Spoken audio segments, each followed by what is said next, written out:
Gavalı mürəbbəsi.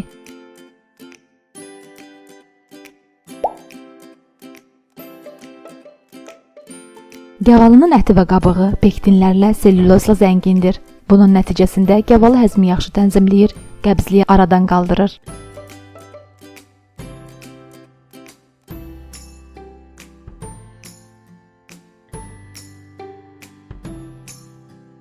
Mürəbbə üçün seçdiyimiz biraz bərk gavalıları yaxşıca yuyub suyunu süzürük.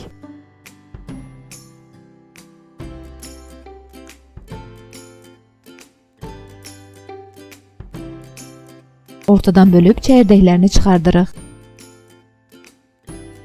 Sırayla gavalı və şəkəri bişirəcəyimiz qaba töküb bir gecə sulanması üçün saxlayırıq. Səhəri gün sulanmış gavalıları ocağa qoyub orta odda qaynayana qədər bişiririk. Üzərində əmələ gələn kəfi hər dəfə yığırıq. Qaynamağa başlayandan sonra 10 dəqiqə bişirib ocağı söndürüb tam soyduruq. Soymuş mürəbbəni yenidən ocağa qoyub 20 dəqiqə bişirib hazır olana yaxın limon suyunu töküb ocaqdan götürürük.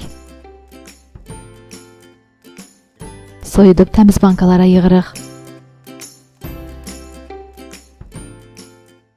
Kanalıma baxmağı və abunə olmağı unutmayın.